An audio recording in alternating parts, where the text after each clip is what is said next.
آنے کے بعد یہاں اللہ نے واضح الفاظ میں اعلان فرمایا کہ تم بہترین امت ہو۔ اب تم بہترین امت ہو، اس کا مصداق کون ہے؟ تو بعض حضرات فرماتے ہیں کہ اس کا مصداق صحابہ کرام ہیں، جو اس آیت کے نازل ہونے سے پہلے مسلمان ہو چکے تھے اور رسول اللہ صلی اللہ علیہ وسلم کی صحبت سے مشرف تھے۔ تو اس آیت کا براہ راست مصداق وہ ہیں۔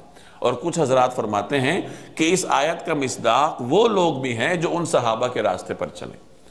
تو گویا دونوں آگئے، صحابہ کرام اس کا مصداق اولی ہیں کہ وہ بہترین امت تھے، رسول اللہ صلی اللہ علیہ وسلم کے سچے پیروکار تھے، اور اس کے بعد ثانوی طور پر وہ تمام لوگ اس دائرے میں آئیں گے جو صحابہ کرام کے راستے پر چلتے ہوں، قرآن و سنت کو پیش نظر رکھتے ہوں، تو وہ بہترین امت ہونے کا مصداق ہے۔